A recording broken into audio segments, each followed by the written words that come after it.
Hi everyone and welcome back to Decoded by Diverse. I'm your host Dina Matar and today we have Clement and David, the co-founders of Imaginary Ones. Yep, thanks for having us here, man. Firstly, the way I like to start this off is usually I like to hear about your backgrounds and then what basically motivated you to get into the Web3 space. So maybe we can start with you, Clem, Right. and then David after. Right. Okay. Just to put a little bit of background of like how Imaginary was, or at least how I started my career. I was computer science educated in a university, and across the time, I wanted to create better websites. So I taught myself how to animate back then when like I was really young, more than 10 years ago. And with that skill set, I fell in love with animation. And me and David started our very first business 10 years ago through Offset. And that was a motion design agency where, we started doing high-end content for Nike, Apple, Samsung, F1, Spotify, Facebook, etc. That was more than 10 years ago with two of us, and we started a business and grew it to 20 plus people. And we always wanted to build our own IP, and because when we were doing the advertisements for the various brands, we're telling the various stories of other brands. We wanted to tell our own stories. So along the way, we through Offset, we built the second business, which is Ophio, an online video platform. We are always very inclined with marrying tech and creative and technology together, and that was the birth of our second platform, which is called Ophio. And that was we're serving around 300,000 businesses, and even Binance was one of our users back then. And through this whole entire process, we always want to tell our own story, and that's how we venture into the Web3 space. We've been investing in crypto for a long time, I think since 2016. This is our second or third bear, so Yeah. we're pretty used to the ups and downs. But we are always very inclined with the whole entire space because it's extremely interesting with the whole entire decentralizing of the whole entire concept of decentralization. And yeah, we felt that it's the right place at the right time, so we created these characters and then built a business out of it, and the rest is history. Yeah. I mean, so you guys have been down this road several times together. Well, we've seen each other more than I see my family, because we've been in this journey for 10 years. We've been building businesses for a good 12 years already by now. Yeah. Yeah. To be more accurate, it's 11 years. 11 years. But we have been friends for, I think, more than 15, 17 years. Yeah, damn. Yeah, because we used to dance, hip-hop dance. Oh, wow. So that's where we got to know each other through dance competitions, through dance events, performances. But it was until several years later, we got into motion design, and we thought that we have a common interest in something that is other than dance, is motion design. And we have a lot of common topics. We started talking, and he was in the advertising space. I was in the broadcast space, like HBO. So I was there doing a lot of movies related commercials, like Spider-Man and so on. So it was really, really fun. But I wasn't too familiar with the advertising side of the business. But after he shared with me, he thought that there's a lot of opportunities to do freelance together, to do business together. And one day we decided that, hey, we have enough time in the business. In the industry, why not we create our own ourselves? So we started, the two of us, like what he said, as the business grew, we found that there's a lot of joy creating all the different stories and videos for our clients. But at the same time, we felt a void in terms of all the videos that we created is always not our own. We can't say it's our own product until we saw that the whole NFT scene boom, and we thought that this is a huge opportunity for us to have a way of creation that can empower everyone to be part of it, to be part of the journey, to build a brand together. And in fact, the first NFT that I introduced to Clement was Fanta Bear. And because What it a was good times, man. it was related to this artist called J Cho. And he loves J Cho, right? Yeah. And I was thinking what's the best way to introduce to him. And Fanta Bear appeared, I introduced to him, he bought one. And we managed to see through to 8 ETH, and then it crashed all the way until now. Today we are still holding. Yeah, the NFT. we're back holders, bro. Yeah, but that Yep. that seeded our impression of Yep. NFTs and how it works. Yeah. And since then we created our own collection, and the rest was history. Yeah. I mean, just to put it in context, like, we started off as a CFI and like DeFi trader. Like that, like, we were buying pancake swaps, we were buying like Uniswaps, and like, Shiba tokens and everything back then. And that was like, a good 4 years ago, right? And and we're very inclined with all like buying the ETH and the BNB tokens back then. And when David introduced me to the whole entire NFT world, I was like, wow, this is actually a very interesting topic to be at, right? And like, and there's like so many things that's going on in various parts of Web3 or the whole entire crypto space. So yes, we are back holders. We typically don't sell our NFTs. I'm not sure if that's a good or bad thing, but yeah, we bought Phantom Bear at 0.2 and saw it rocketing all the way to 8 ETH, and we're like, okay, wow, this is something huge, man. But then again, like, taught us so many various lessons of how to set up NFT project, how to build community across the time, and yeah, it is a very interesting move. Yeah. I mean, first of all, you guys are hip hop dancers, so you've come a long way from those streets. Yes, it's been a while. Was it like Step Up? It's like Step Up, yeah. Yes, like a Step Up, yeah. Well, we haven't heard the name for a long time, man. The movie, yeah. But yes. Is that, you know what? Because I feel like movies like that always inspired that creativity side of things. Yeah. So you guys are naturally creative, I think usually dancers would be. I wanted to maybe if Clement, if you want to talk a little bit more about the creative, the vision behind Imaginary Ones as becoming like a Web3 entertainment group. I think that's also a very unique perspective because there's a lot of entertainment groups in Web2. So I wanted to hear more about your vision, more your mission and what you guys aim to achieve with Imaginary Ones. Yep. So I think if you look at the whole entire crypto space, it's actually a very male-driven audience as a whole, right? So when we came to the space, we want to tell our own narrative in a very different light. So we start creating characters in a creative way where the female, the male, or the young adults can love. And when they love our characters, they can be expanded in terms of the blockchain technology of the educational basis. Because I think what the space is looking at right now is there's still a huge hurdle in terms of like coming to the space, right? Because there's so many things that's happening. But hopefully through the stories that we tell with our characters, people are more inclined to the whole entire crypto aspect to it. And the reason why we created these characters, like, I think is the characters that are being built has so much potential to tell so many different stories with a singular modular body that we have, which is a spherical body.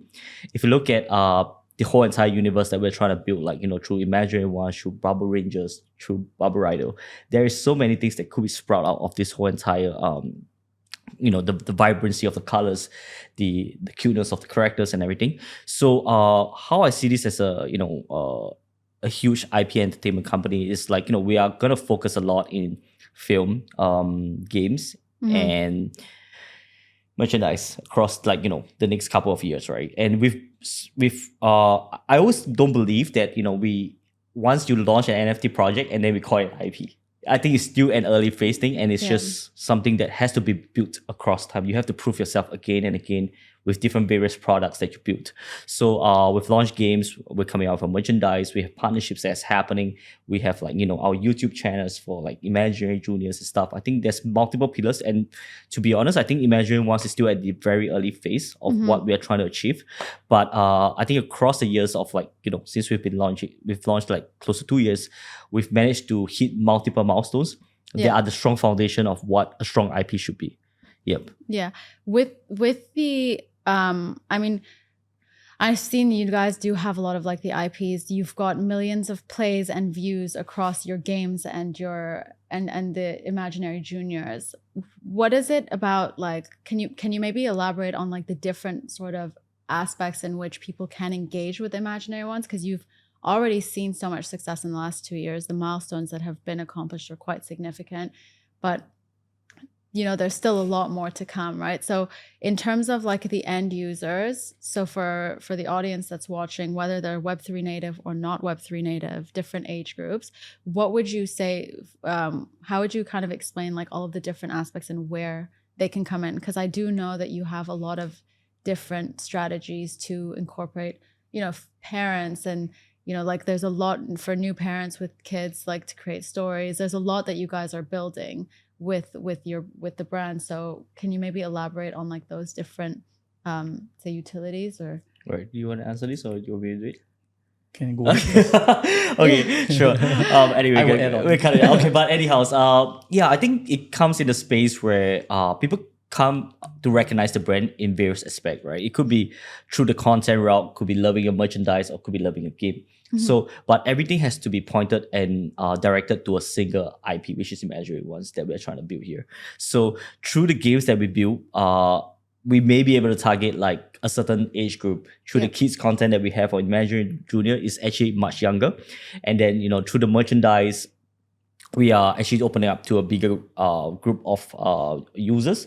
And for, the fashion route with Hugo Boss per se is a totally new route where we can expose our brand to a new set of people.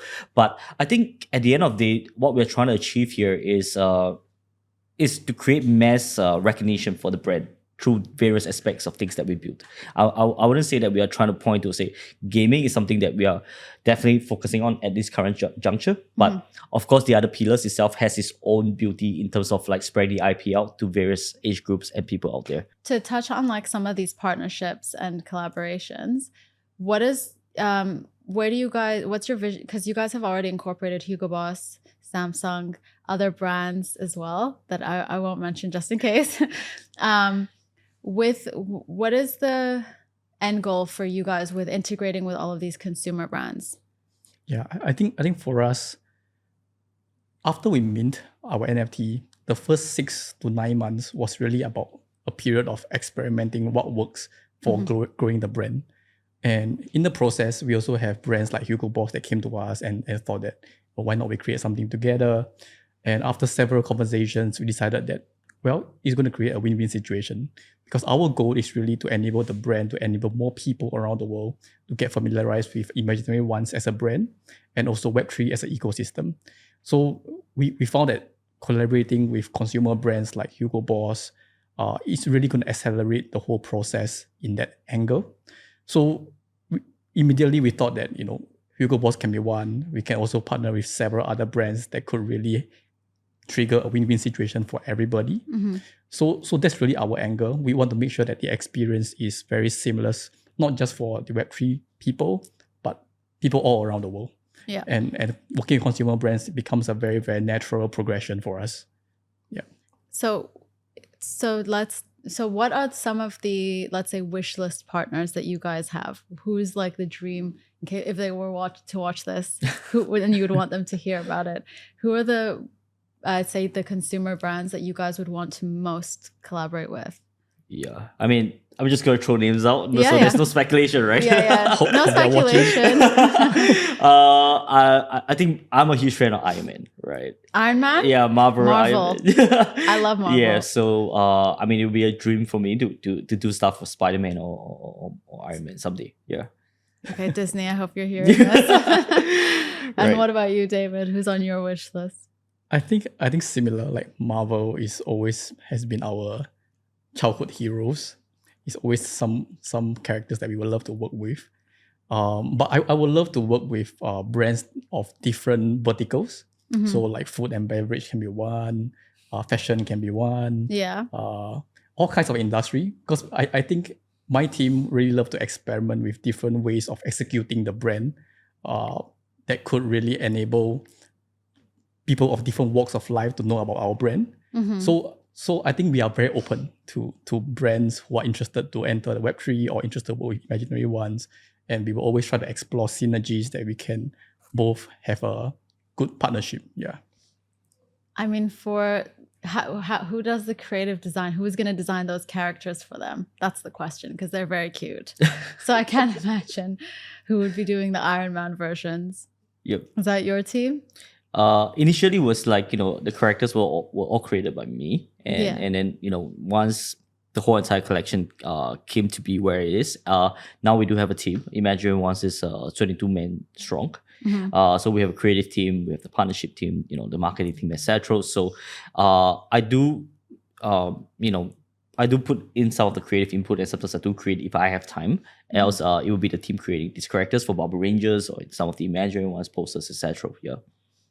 I think they're very cute. I love the characters. But that's just, personal opinion. So with you guys have quite a diversified team and like a diversified like board of advisors. Can you elaborate a little bit on like how, first of all, on their backgrounds, because I know they're pretty impressive backgrounds, and then a little bit more on like how their backgrounds kind of influence, the vision and like the mission of Imaginary Ones going forward? Yeah, we do have some of the big advisors, such as like YC from he's the ex VP of Netflix, and then we got Amit, which is ex MD of HBO Max. We've got Francis, he used to be a gaming director for Final Fantasy, Facebook, etc. So I think their inputs are in very various pillars of what we're trying to achieve here. We are, there's the film side of things, and of course there's the game side of things. But I think ultimately we are all trying to craft a narrative that is very inclined to what Imaginary Ones can be as an entertainment company. And like for example, the YC from Netflix itself is we're trying to pave the route to the maybe a short animated film, etc. that's going to happen in the future. And for Francis, which is like ex Final Fantasy, is trying to we're working on game economics. How can we scale in terms of ads? How can we build a team that we can scale where we can start building multiple games at a current phase. So everybody has a strong opinion in terms of what Imaginary Ones could be, but ultimately, like with the characters and the outlook of things, they all believe that this could be the next big thing. Yeah, I can see that. I'll ask you this, David. You've been awfully quiet now. How would you explain Imaginary Ones and the ecosystem to someone who's not at all familiar with Web3? Yeah, I think that the future of brand building is powered by community. And I think that's what Web3 is great for brand builders like us. I think in the past, like Disney, or they took tens of decades of time to really communicate the brand. Yeah. And it's always a point of view of audience and producer. It's a very distant relationship. However, as we embark into brand building, immediately we can leverage on the power of community to build together. So one, we can get feedback really, really quickly for everything that we build, games, content, merchandise. We straight away have a group of people that could give us all the feedback that we want. And since we have community around the world, we can know, okay, whether it works for various countries or just Singapore where we are alone. So throughout the journey, we feel very empowered because the community are always there with us. And because of that, the whole process are so much accelerated. Within 2 years, we achieved so much more than what we could have done alone ourselves. Yeah. So I think that's really the future of brand building. That's where the power of Web3 is. So essentially, Imaginary Ones is a brand. It's a global family-driven brand. And we are leveraging on technologies like Web3 to really accelerate the growth of the brand. And that's how we see and how we can always be forward-thinking, leveraging on new technologies along the way. And Web3 is just one of the things that we use to get there. That's a good answer. Yeah, it's very good. Yeah, it's a very good answer. I was going to ask a question, but it threw me off now.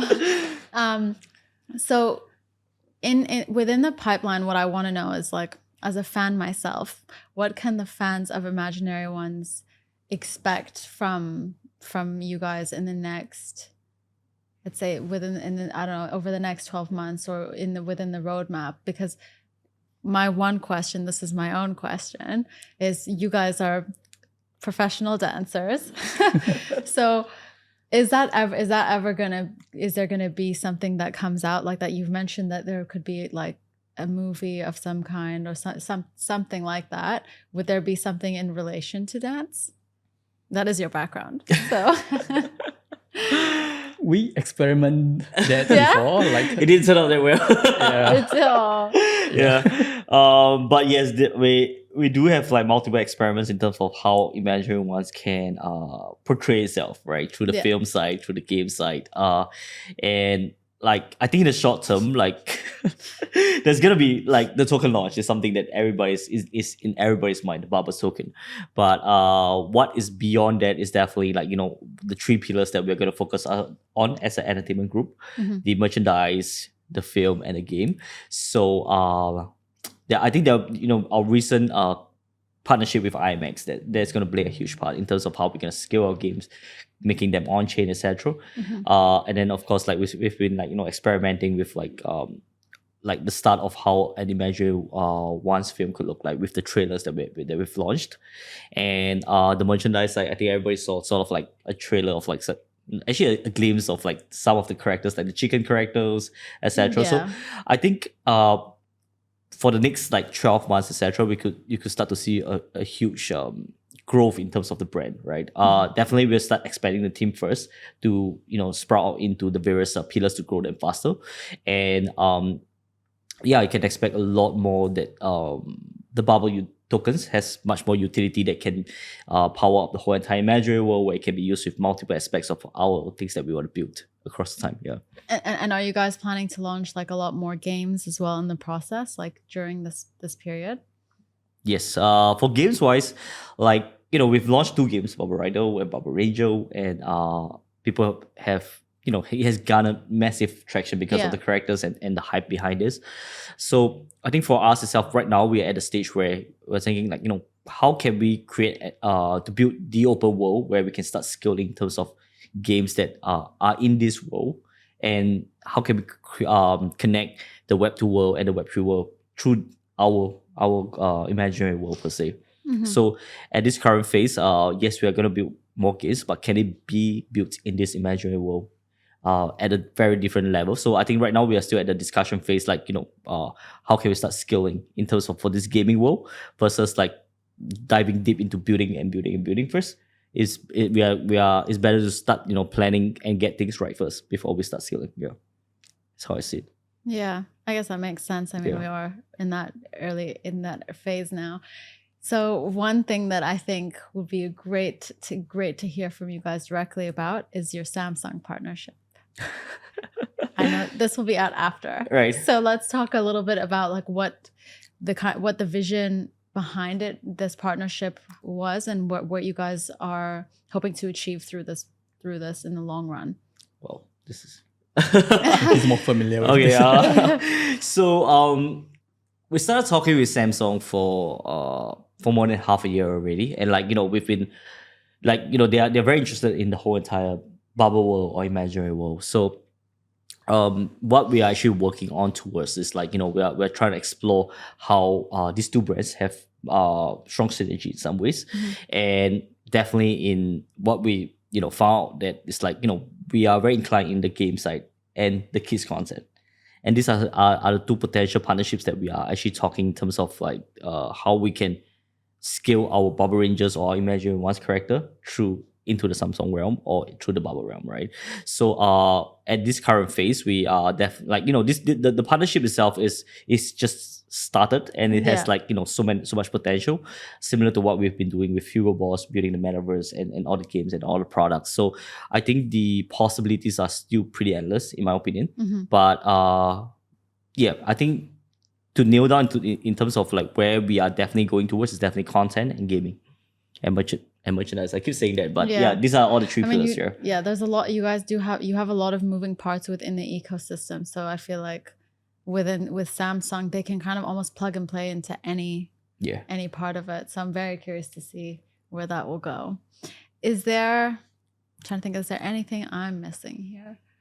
Is there anything that we haven't maybe touched on that you guys would like to, that either of you would like to discuss, like, or kind of, so let's say whatever we haven't mentioned, or something that maybe your audiences, either your community or our audience, the Decoded audience, something that you would like them to know that we haven't maybe discussed in the So for the OKX partnership with us is we're gonna partner with on Bubble Rider, and where you connect the OKX wallet, you'll be able to farm the tokens of Bubbles. Because like Bubble Rider had like 6 million plays in 3 weeks back then, and that is something that was massively attractive to a lot of like brands and central exchanges or wallets, right? So I think in that perspective is it's a very interesting partnership, and I think what we are trying to do here is, because Imaginary Ones, although we have so many different pillars, we are still in the NFT realm, right? But we hope that through the collaboration of OKX, we can start talking to the tokens realm of people, because like if you look at the whole crypto space, it's actually more than just NFTs. There's actually like tokens, there's NFTs, there's DeFi, there's CeFi. So hopefully with this partnership itself, we can start tapping on a bigger crowd of audience that can be exposed to the whole entire imaginary world. And that is definitely something that we are looking forward to. I want to ask a little bit more about other ways in which, the masses would be able to sort of interact with Imaginary Ones. Right. You guys have, I know we've discussed this before, but not here. So this is a nice little fresh palette for us. But within, with engaging with, so for other people who are not in Web3 to interact basically on a different scale. So creating their own stories, things like that. Can we touch on that aspect of it? Just because I think that's a really good baseline. Yep. I think I'll just add on to what Clement has shared about the brand partnerships that we have worked with, and what we have seen as a trend, at least for the past year. I think what people are going to see on the screen or everything that we have released are just a very small portion of things that we built. Internally, we have so many conversations with multiple brands. Yeah. These are just the few brands that successfully close and scheduled to release now. But in fact, at the background, we have been hearing a lot of interest in other brands as well that wants to, one, work with IP, two, work with Web3, because there are so many opportunities out there. Brands are looking for ways that they can enter the Web3 scene in a very safe way. And what we can offer is not just IP, but also our learning as a brand builder and as a Web3 native builder on how they can effectively use Web3 to their advantage. So I think there's so much that brands are going to come on board in the next few years from what we see, all the conversations that we have. And I think there's going to be larger and larger mass adoption that's going to take place in the space. And I think that's what everybody should look out for, and what everybody should know, that the trend is going to be very, very positive in the next few years. And yeah, everybody's in a safe space, in a good time, in a good space to be, I feel. Yeah. That's good. That's a good closer. It makes me look bad. If you're so prepared. Did you prepare that? Yeah. So let me ask one last question, is where do you guys envision Imaginary Ones a year from today? You answer. I talk too much. She's also here. It could be both of you. Okay. You give your, where do you envision it? You'll probably say, yeah, same. Yeah. I think I always try to imagine, building Imaginary Ones, what is the end goal is. And I think what I could really see, what I can really imagine is, I want my great-grandchildren to experience Imaginary Ones. And that really gives me the motivation to build. You know, we can talk about big numbers, being global, being anything. But I think in the image that in my head, if I can imagine my great-grandchildren experiencing Imaginary Ones, I think that's a legacy that we could really bring. And that means a lot to me. Yeah. I think that's beautiful. Yeah. I mean, what do you think? Yeah, I mean, what we're trying to do here, I feel like, Imaginary Ones is a legacy brand that's similar to what David said. We hope to build a brand that can last through future generations, right? And through the things that we build, we can tell a story that resonates to people of different ages. And Like if you look at Disney itself, like we grew up with Disney, Yeah. and then after that now we have Star Wars and Marvels with them, right? And those are the things that I think till today I feel we are very connected to. Maybe I've watched Aladdin from when I was young, and Yeah. till today when I watched from the cartoon to the movies, I was like, wow, how time has flew, but it resonates so much to me through the stories because that was one of my favorite cartoon back then. Yeah. I've probably watched it like 10, 20 times. And I think what we're trying to achieve here is similar to what that kind of feeling is. It's a very magical feeling. And it has to start where we are, maybe, doing a generation where it's at a very young age, hopefully. And then we can nurture them with being exposing them to the brand through the years. And that is how I feel that, we can build a brand that can last a generation. It doesn't feel like it shouldn't be a case of a phase of life. We want to build it through, a whole lifetime kind of thing for imaginary ones. Yeah. Thank you. I think that's those brilliant answers. I was gonna ask something, but now I'm just imagining my own imaginary ones. No, I think that kind of covers pretty much all my questions. The only question I have is, can I make my own story? Okay, you answered it right. Okay, make your own story. Someday maybe in our metaverse, right? I think that's the goal. We want everyone to participate in our imaginary world that can create their own story within itself as well. Yeah. And that's why we are building this platform called Imaginary World. Yeah. And we want to make it easy for people to create content. And I think we always think about how can we use Web3 in the most seamless way for people. It's like how AI is such a buzzword, right? But it's so integrated in our daily lives that we don't even know we are using AI. Like for example, on our way here by Uber, we use the app, right? And it probably has some AI in it to find the route here, but we don't even know that AI exists in the app. It's something very seamless.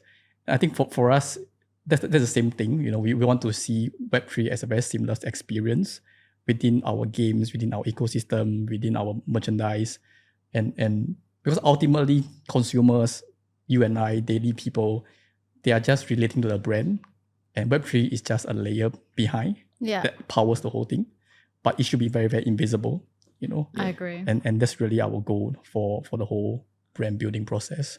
I agree, 100. I feel like the only way that we'll ever get to this point in time where everyone is using Web3 is where they don't even know they're using Web3, because it's become like the wallet integrations and this whole process of exchanges. It's become such a complicated process that people can't be bothered with it.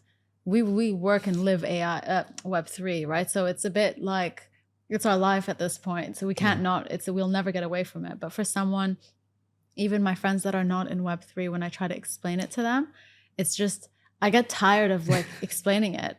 Halfway through, I'm like, do you know what? Forget it. It's fine. You don't need to know. I'll do it for you. It's become such a, trying to explain how the process works has become such a mission that I'm really this is one thing that I'm really excited about with what you guys have built as a brand, just because it's integrating so many consumer brands that it will resonate with someone. You have your juniors, you're resonating with different age groups, you're resonating with different kinds of brands, like your goals are. So I'm really curious to hopefully one day for people to create their own stories. I think that will also be such an interesting hook for people who can create their own, like you said, you want your generations, you want the legacies that you want to build, creating your own stories that you can then, your great grandchildren can be able to read or watch, with AI in the future, how that will kind of come out. But I think that will be a really amazing thing to see as well. Anyways. That's a good answer. I didn't ask a question. No, but I think it was just my thoughts of within the brand. But is there any last thoughts or last points that you guys would like to share? Okay, let me think. You have a big smile, David. You can go first. It does feel like you have something on your mind. Last words, okay. I think we have been building for a really long time, right? And we are mid-30s. We are like, he's like parents. I'm probably going to be parents in the next few years. And I think we start to realize we want to build a career, not just work, but something that means a lot to us. And I think we are very grateful that we can find something in our career that means so much to us and align to our vision, not just in work, but in our life goal as well. And I think we don't take that very lightly. We will do our best in our whole lifetime to really make this work. So I think, and also the community is such a huge push factor for us. Every day, they are there supporting, and it makes us really, really wants to give our 100% to make this work. And I believe that people who are doing crazy things together is going to make things work no matter what. Yeah. And there are so many obstacles, there's so many challenges along the way. But yeah, I think we will just tackle one by one and make things work. Interesting. What was one of the biggest challenges or obstacles you guys have faced? I think the last couple of years is the bear market. That's for sure, right? And let's talk about that topic. I think because we came from a Web2 world with like businesses that are successful in its own ways, and when we were building the Web3, I mean, imagine once gained that success at the early phase, and then we saw the bear market happen just like instantaneously with all FTX and Luna and everything, right? So a lot of like our friends and just families and just wondering like why don't you just go back to the Web2 world? Yeah, right. Like the Web3 world seems to be dying at that point, and but for us, we feel like we look at things in a very different light. When everybody's panicking, I think that's the best time to build, right? And in that case where most of people are saying like, I'm leaving Web3, this doesn't make sense, NFTs are just scams and everything. But to us, NFTs, or at least crypto itself, is more than just a technology, man. If you look at it from the outside world, it does look like state, but actually in the inner circle is very vibrant. If you tend to just go on Twitter, for example, actually everybody is still very bullish in the bear market. And to see that on a daily basis, actually that's something that motivates us to build something amazing through this technology and through this community. I always look at it as like, for Imagine wants to succeed, it's not just about our brand, it's about the whole entire space, right? And that's what the whole entire culture is about. I never believed that this is like a PvP. It is like something that we have to elevate each other together to bring our thoughts and our beliefs in the crypto space to the outside world. And it's happening right now, and people are just getting more and more bullish on a daily basis. So building on the bear period, like I think the bear lasts like 1.5 to 2 years, with so many things that has happened. But for Imagine, once we brought the biggest brands like Hugo, and then we built our games, etc. I mean, there are times that where we definitely question ourselves like, what's going to happen next? Is this really going to work? But of course, like, seeing the whole entire community and things that we built together as a process has garnered so many like traction. Like, to put in example, like Bubble Rangers, when we launched as an app game, the very first week we became the top 25 casual games on App Store, just on Web3 angle, right? We didn't spend any marketing fee or anything. It was just purely Web3 people. So that being said, like, harnessing the power of Web3 has a very strong angle for brand building, and that is something that we truly believe in. And we hope that if Imagine wants to succeed, we also want our holders and our community to succeed together, and that's what decentralizing actually means. So that is at least like what we have been taking about for the whole entire bear to bull market in this process right now. Yeah. I mean, the thing is, we say this all the time in Web3, but you're nothing without your community. So if you have your community to support you through a bear market, you'll make it through the bear market. Yes. So shout out to your community. Yes. They're very, very bullish. So that's pretty great. So I don't have any more questions. Yep. Do you guys have anything else? Last thoughts, David? Anything that you'd like to share? No, I'm good. Good? Okay, Yeah. perfect. Yeah. Okay, well, thank you both so much for joining today. It's been a great pleasure to have you both. It's the first Thank you so time much. actually I have two people in Really? person. So I was like, Yeah, first time. first time. Start for everything. Yes. So thank you guys so much for joining.